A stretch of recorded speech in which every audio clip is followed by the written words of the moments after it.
Assalamualaikum warahmatullahi wabarakatuh.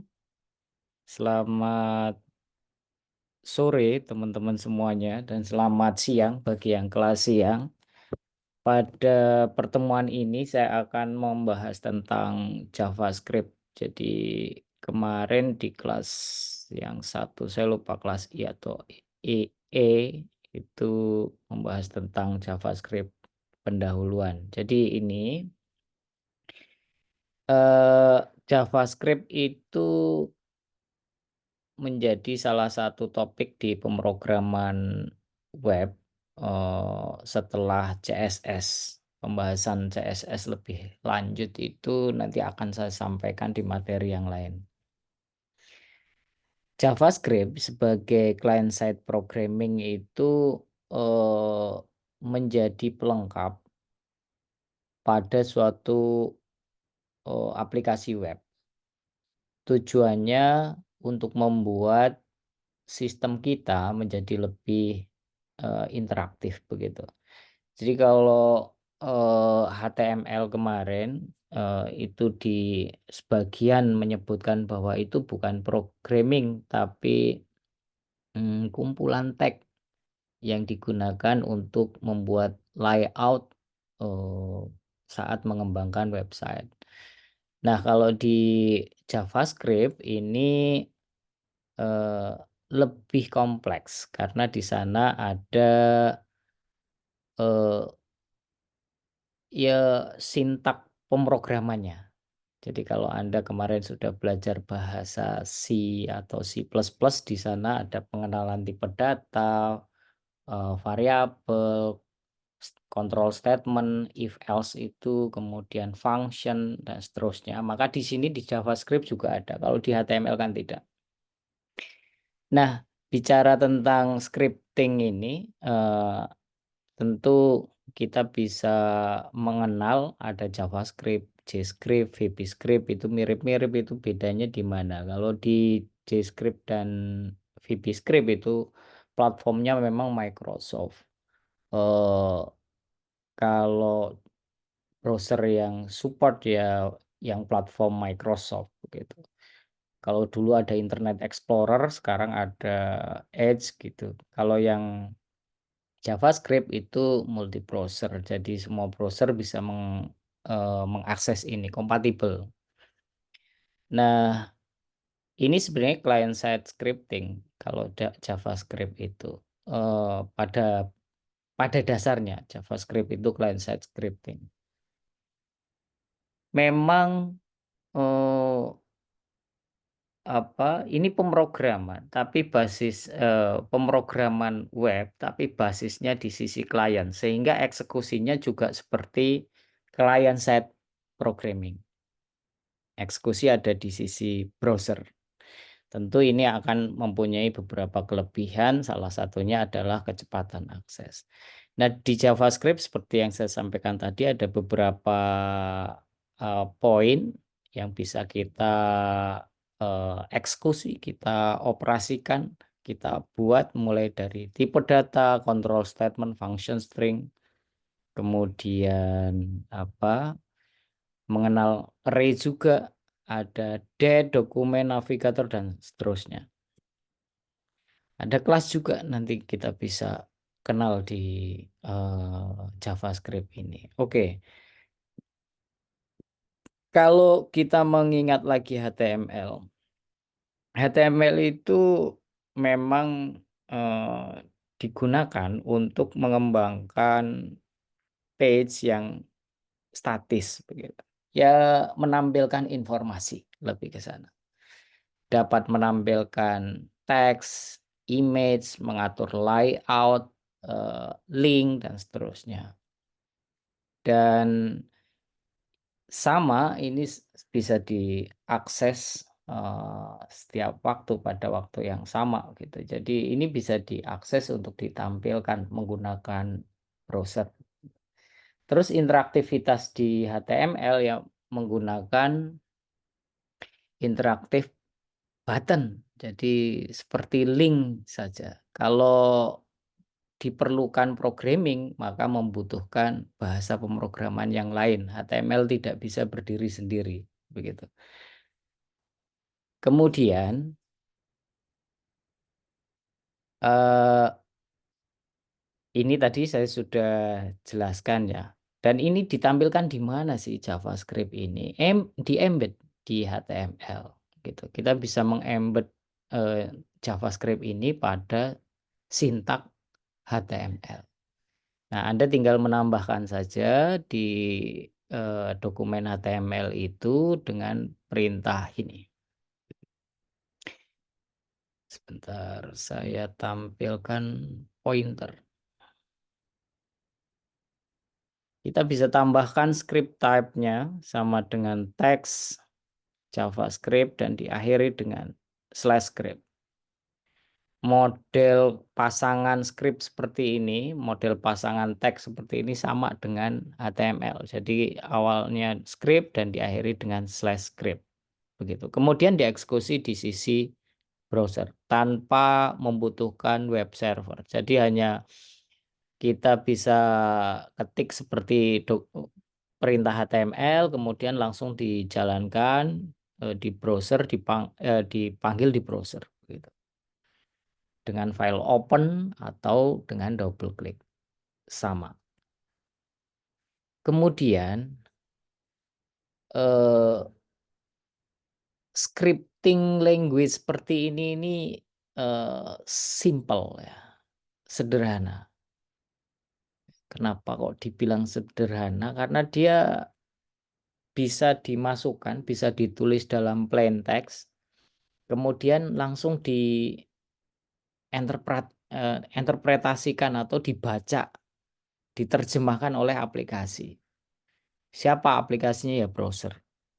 Jadi browser yang menginterpretasikan dari kode-kode ini, begitu. Nah, kemudian tidak membutuhkan compiler apapun di luar browser.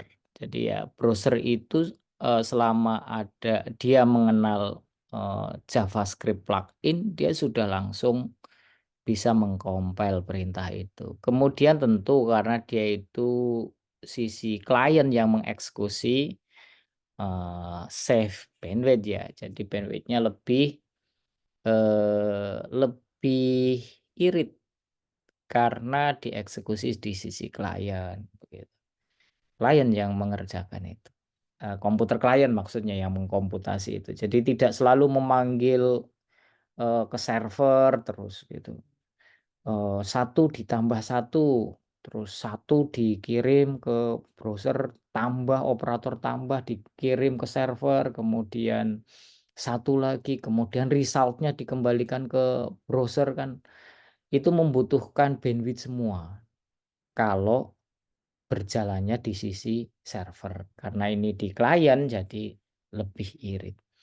Kemudian platformnya independen, artinya tidak membutuhkan aplikasi pihak ketiga.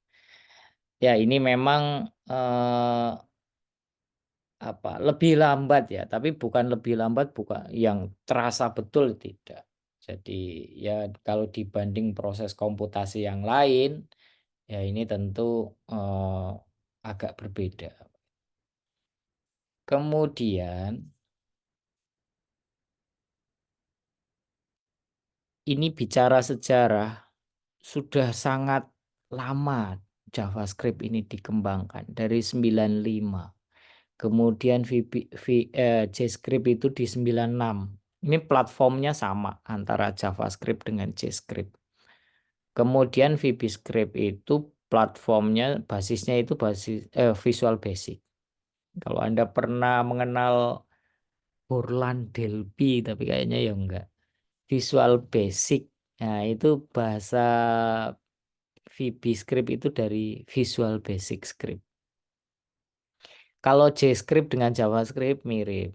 Eh, dan Anda pasti sudah terbiasa karena platform dasarnya ya dimulai dari C++,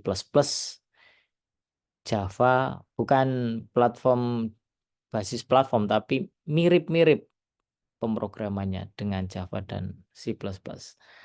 Kalau semester 1 dasar pemrograman kalian kan pakainya itu ya. Jadi sudah mengenal. Nah, kemudian dipakai buat apa ini JavaScript ini? Kita bisa pakai untuk form validation. Form validation di sisi klien ya. Sebagai contoh yang bisa kita gunakan, ada inputan password misalnya. Nah, saat menginput password itu, jika password-nya terlalu sederhana, maka sistem yang baik akan memberikan notifikasi. Oh, ini perlu diperbaiki password-nya, perlu dibuat lebih kompleks dan seterusnya. Maka ada notifikasi ke pengguna, gitu. Nah, notifikasi ini jika harus menunggu dari respon dari server, tentu tidak bisa secara real time tampil. Secepat apapun server Anda, bandwidth-nya lebar, tapi membutuhkan atau menunggu jawaban dari server. Nah, kalau di sisi klien sudah langsung mengeksekusi, tentu tidak perlu menunggu pengiriman notifikasi atau respon dari server. Nah, ini bisa dilakukan di JavaScript. Kemudian image rollovers ya, ini untuk mempercantik tampilan saja ya ini. Karena di JavaScript itu mengenal event saat mouse di-overkan ke link atau ke button, maka akan berubah. Contohnya seperti itu. Ya, menambahkan interaktif. Kemudian time sensitif karena di sana mengenal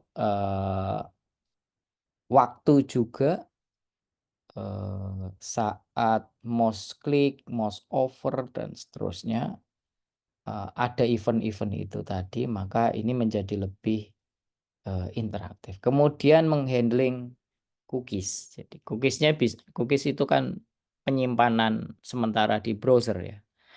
Itu bisa menangani itu untuk JavaScript. Tujuannya apa? Sebagai contoh Anda membuat form pendaftaran 5 page, form semua. Ketika form pertama, sudah terisi, kemudian lanjut ke form kedua. Form kedua diisi, balik ke form ketiga. Tiba-tiba ada kesalahan. Oh ya, form pertama itu perlu ada perubahan data. Ketika back ke page yang pertama, form yang pertama, dan eh, Anda melihat datanya itu masih masih tersimpan karena dia tersimpan di cookies, masih tersimpan. Jadi tidak perlu menginputkan lagi dari awal lagi. Formnya kosong lagi ya tidak. Kemudian ya ini kita bisa menggunakan ini sebagai web interface-nya. Nah, beberapa batasan.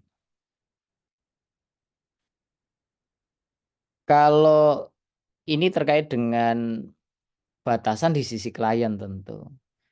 Eee, jadi kita bisa membuat satu batasan-batasan yang tidak bisa diakses oleh, siapa, pengguna yang tidak diizinkan, gitu. Eee, dengan adanya pembatasan itu tentu ini lebih personal, lebih personal. Jadi JavaScript bisa membuat, apa namanya, eee kelebihan itu sekaligus menjadi kelemahan juga. Nah, eee, ini tidak cocok memang JavaScript ini untuk full satu aplikasi full JavaScript ya, tidak. Karena dia sifatnya kan menambahkan sisi interaktif dari aplikasi kita. Jadi bukan full satu web aplikasi full JavaScript ya, tidak. Jadi dia di-embed untuk menambahkan, fungsional dari website itu. Contoh menambahkan kalender, menambahkan tombol, menambahkan validasi dan seterusnya. Itu kan fungsi-fungsi tambahannya. Nah, ini teman-teman, ini ada 26 slide yang saya siapkan, tapi di pertemuan pertama ini saya share di 10 slide ya. Setelah itu nanti kita eh, pengayaan di aplikasi atau di sistem yang lain. Kemudian JavaScript lanjutan akan saya sampaikan di pertemuan berikutnya. Ini teman-teman, contoh dari JavaScript kalau kita pakai bahasa C untuk menampilkan kalimat string gitu, itu kan bisa menggunakan echo, print begitu ya. Kalau di JavaScript kita bisa menggunakan dokumen.write. Jadi subkelasnya dokumen itu ada write. Kemudian baru diikuti dengan stringnya. String selalu diikuti dengan menggunakan tanda petik seperti ini. Nah, bagaimana kalau misalnya kita mau menambahkan string tapi ada perintah HTML-nya? Bisa. Jadi perintah HTML itu dimasukkan dalam string ini. Begitu. Jadi misalnya mau menambahkan paragraf di sini, maka kita bisa tambahkan P/P. Untuk membuat italic maka tambahkan I/I. Ya seperti HTML itu hanya ditampilkan atau disisipkan di bagian write ini. Anda bisa coba silahkan. Kemudian bagaimana kalau misalnya kita mau memberikan nilai terhadap suatu variabel? Teman-teman semua bahwa di JavaScript itu hanya mengenal tipe data primitif, ada string, number, dan boolean. String itu kita bisa gunakan dalam tanda petik begini atau petik satu seperti ini, atau petik satu yang diapit oleh petik dua. Ini juga bisa. Kalau seperti ini string kosong ya. Kemudian untuk number itu bisa menggunakan bilangan bulat seperti ini integer, bilangan desimal, kemudian bilangan heksadesimal. Ini dikenal sebagai tipe data number. Kemudian yang boolean ini ada dua tentu, satu nol, true false, dan seterusnya. Jadi tiga ini saja tipe data yang bisa kita gunakan di JavaScript. Ya meskipun dua ini, meskipun tiga ini, tapi anaknya kan banyak. Number contohnya ada integer, ada desimal, ada heksadesimal kan, juga anaknya banyak. Kemudian di sini nih ada contoh perintah untuk memberikan satu nilai terhadap variabel. Contoh X, ini variabel X yang diberikan nilai 1024. Atau mungkin variabel X yang diberikan nilai string. Begitu. Jadi langsung pemberian nilai seperti ini juga memungkinkan di JavaScript. Kemudian untuk menampilkannya bagaimana? Seperti tadi, perintahnya write. Kalau di C, contohnya tadi echo atau print ya.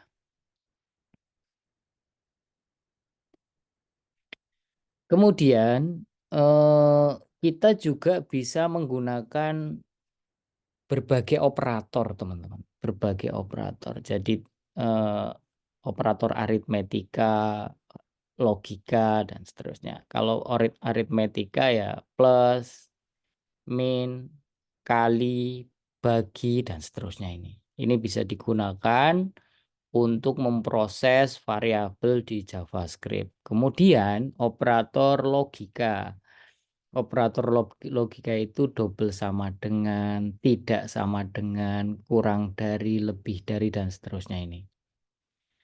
Atau operator untuk mod dan div, sisa, hasil bagi, kemudian pembagian, dan seterusnya itu juga memungkinkan digunakan. Kemudian yang lain adalah pencabangan ya. Kalian sudah mengenal pencabangan, ada if else, dan seterusnya. Baik, penerapannya bagaimana di JavaScript? Sama dengan kita membuat program di bahasa pemrograman yang lain. Contohnya kita buat variabel dulu, definisi variabel. Ini distance to sun itu dikasih nilai. Ini nilainya hasil perkalian ya. Kemudian di sini ada variabel thickness. Ini tentu desimal ya. Kemudian ada pemberian nilai untuk variabel float count. Ini nilainya integer di sini. Dan di sini ada perintah perulangan. While thickness kurang dari distance to sun, ketika ini, mana sih? Thickness-nya ini kurang dari ini, maka lakukan perulangan berikut. Anda perhatikan di sini sama persis dengan di sini ada kurung kurawal dan di sini kurung kurawal tutup. Artinya apa? Ada perulangan mulai dari kurung kurawal buka sampai kurung kurawal tutup yang dilakukan terus-menerus sampai perintah yang di dalam kurung ini tidak terpenuhi. Jadi kalau ini masih di bawah ini ya, kalau nilainya thickness-nya ini kok masih di bawah ini, distance to sun, maka akan dilakukan terus perulangan. Lah berhentinya kapan? Saat nilainya ini sudah lebih besar atau sama dengan ya. Ketika nilai thickness-nya ini sudah lebih besar atau sama dengan. Lah kan nilai thickness-nya 0,002. Ya kan dikalikan dengan 2. Setiap perulangan dikalikan dengan 2. Terus begitu. Anda bisa coba ini. Kemudian ini perintah yang lain, ini perintah matematik ya. Ada beberapa function matematika yang bisa kita gunakan juga. Jadi di sini ini ada eh, SQRT, ada max min, kemudian round, pi, dan seterusnya. Ini bisa kita pakai, penggunaannya bisa dipanggil langsung, misalnya mau memanggil satu nilai random yang langsung dikalikan dengan 6 yang ditambahkan dengan 1 contohnya. Ini pemanggilan fungsi matematika dengan operator.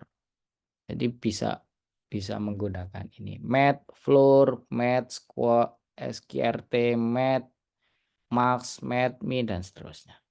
Kita bisa menggunakannya dengan cara ini, langsung dipanggil begitu. Kemudian ini sampai pencabangan ya. Function kita lanjutkan besok di pertemuan berikutnya. Oke. Ini di bagian pencabangan. Pencabangan bagaimana? Pencabangan itu juga sama, kita bisa menggunakan if else, kemudian menggunakan switch, bisa. Nah, kalau misalnya kita menggunakan if, ini contohnya, akan melakukan pengecekan variabel yang namanya user age apakah kurang dari 18. Artinya user age ini angka, ya kan? Ini angka. Nah, kalau angka padahal yang dikenal di inputan ini adalah string, ya kan? Meskipun yang diinputkan angka, tapi itu dikenalnya sebagai huruf, maka perlu dikonversikan, dikonvert. Maka kita bisa menggunakan parse float di sini. Oke, cara membacanya perintah ini bagaimana? Pertama, ini akan memunculkan prompt, jadi kotak dialog seperti itu. What is your name? Dengan defaultnya string kosong. Kita bisa memasukkan ini di sini. Nanti akan muncul inputan dengan isian. Kita bisa mengisikan di sana nama kita, misalnya Siti begitu. Maka selanjutnya akan dimunculkan juga prompt umur Anda, your age. Itu juga sama dengan yang atas ini. Ada prompt juga yang tampil. Ya paling mudah ini Anda langsung coba ya. Nah, kemudian di sini ada parse float user age. User age dapatnya dari mana? Dari sini. Variabel ini dapatnya dari mana? Dari inputan Anda.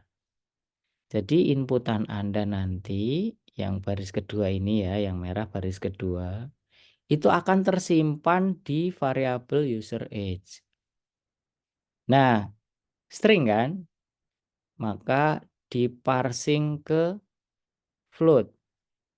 Tujuannya apa? Lah nanti ini akan dicek dengan angka. Apakah dia kurang dari 18 apa enggak? Kan berarti yang dibandingkan harus angka.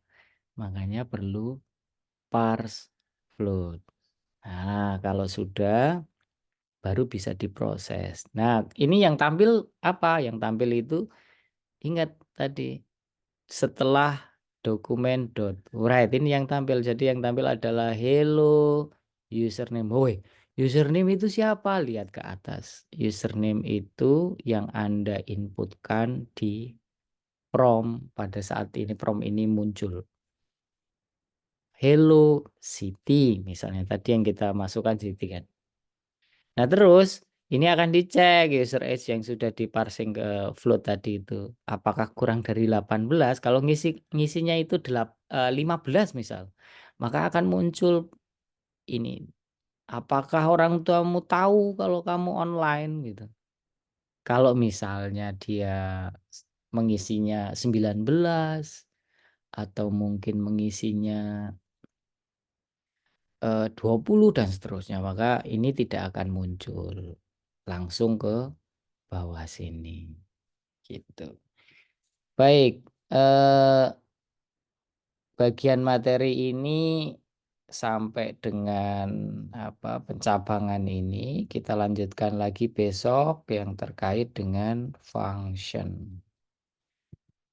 Oke, kemudian saya akan tampilkan ini materi buat kalian mencoba ya.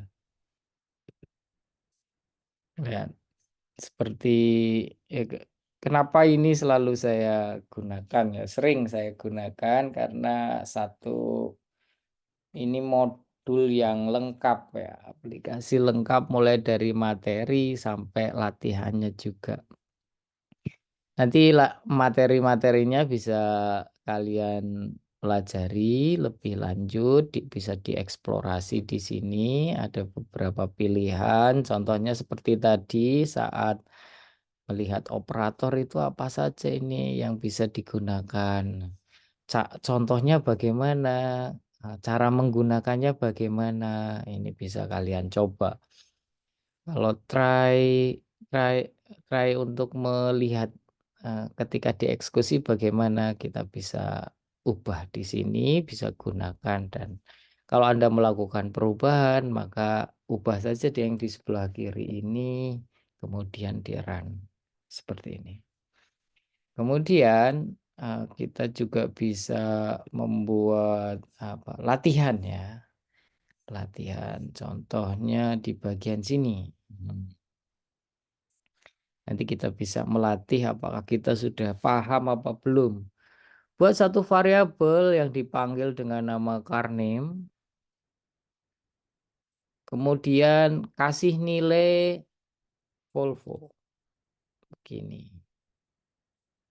Ini latihan untuk membuat variabel yang namanya car name dan dikasih nilai variabel itu dengan string Volvo.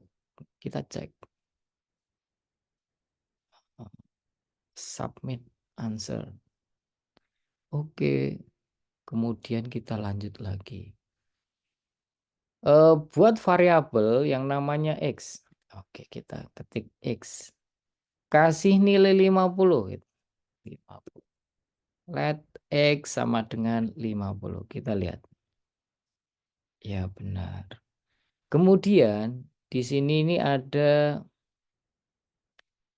eh, kita mau menampilkan penjumlahan antara 5 ditambah 10 menggunakan dua variabel X dan Y. Maka di sini ini ada Y sama dengan 10. Oh, berarti mendefinisikan X juga. X sama dengan 5. Maka di sini ini akan menampilkan 5 plus 10 berarti 5-nya itu X, 10-nya Y, maka di sini plus. Oke, selanjutnya gimana nih? Eh buat variabel yang namanya Z. Berarti let Z. Kasih assign X plus Y. Sudah. Tampilkan result pada alert box. Maka perintah untuk menampilkan alert box itu ya alert. Kita cek. Ya, dan seterusnya ya. Nanti Anda bisa lanjutkan lagi latihan ini. Kalau mentok jawabannya apa, Anda bisa show answer. Tapi ya jangan langsung show answer. Apa-apa lihat jawaban, apa-apa lihat jawaban. Ya nggak usah, Anda latihan dulu. Bingung ya nggak apa-apa. Nanti baru kalau sudah mentok baru lihat jawabannya. Itu cara melatih apa? Melatih kemampuan Anda. Jadi semoga menjadi lebih cepat berkembang kalau banyak latihan. Demikian teman-teman, jika ada hal yang akan ditanyakan, yang perlu didiskusikan, Anda bisa diskusikan melalui grup WhatsApp atau ketemu dengan saya di kelas di ruangan saya. Baik, kurang lebihnya mohon maaf. Saya akhiri. Assalamualaikum warahmatullahi wabarakatuh.